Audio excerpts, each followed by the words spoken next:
teacher and all my colleagues present over here. I am Ayushi Raj of Group 7, standing before you to present on the topic Neoclassical Theory of Management. Let us begin with the introduction.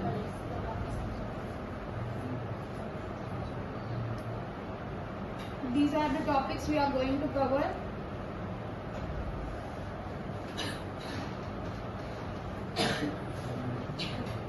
So 1930 and to 1950 was the period of neoclassical approach of management, which emphasizes on the individual and group behavior and human relations which determine the productivity. Neoclassical theory of management was found by Elton Mayo, and this is why he is called the father of neoclassical theory of management. Beginning with another topic, human relation movement.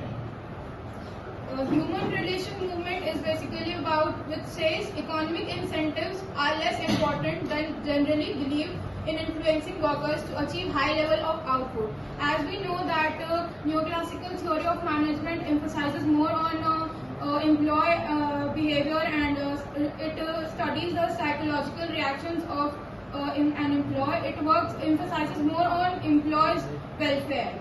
So human relation movement was all about the social welfare of the employees. And let's start with the second point. Leadership practices and work group pressures profoundly influence employee satisfaction and performance, which means that employee satisfaction is the foremost thing which should be kept in mind. And any factor influencing employee behavior is embedded in social system.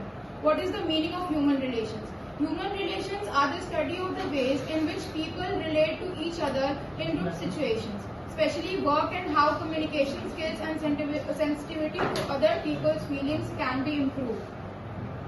Definitions of human relations. According to Keith Davis, human relations deals with motivating people in organizations to develop teamwork which effectively fulfills their objectives and achieves organizational objectives. What was the impact? Talking about the impact of human relations movement. The impact of industrial revolution, which means the shift from home-based craft work to factory production had profound impact on nature of work and workers' role.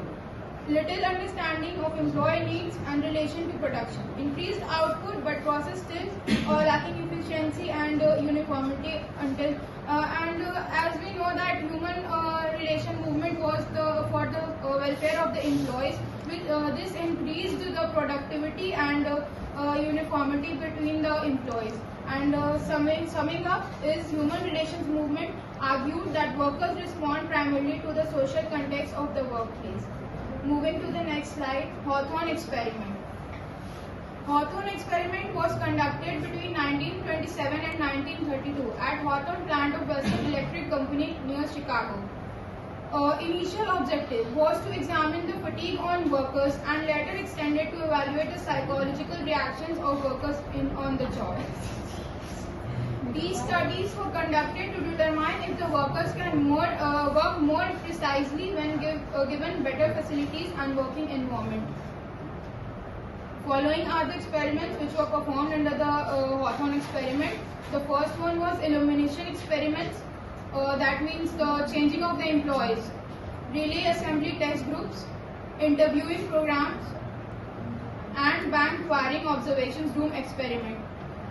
Moving to the next topic, I would like to call my member Bubbly for explaining further. So good morning to one and all presenters. I am Bubbly from BBM Batch 1, and today my topic is the element of neoclassical theory. So the first point is the individual. The neoclassical theory of organization emphasized individual differences ignored earlier in the classical theory. Every individual has emotions, feelings, hopes, aspirations and expectations. They have got their own merit. Second point is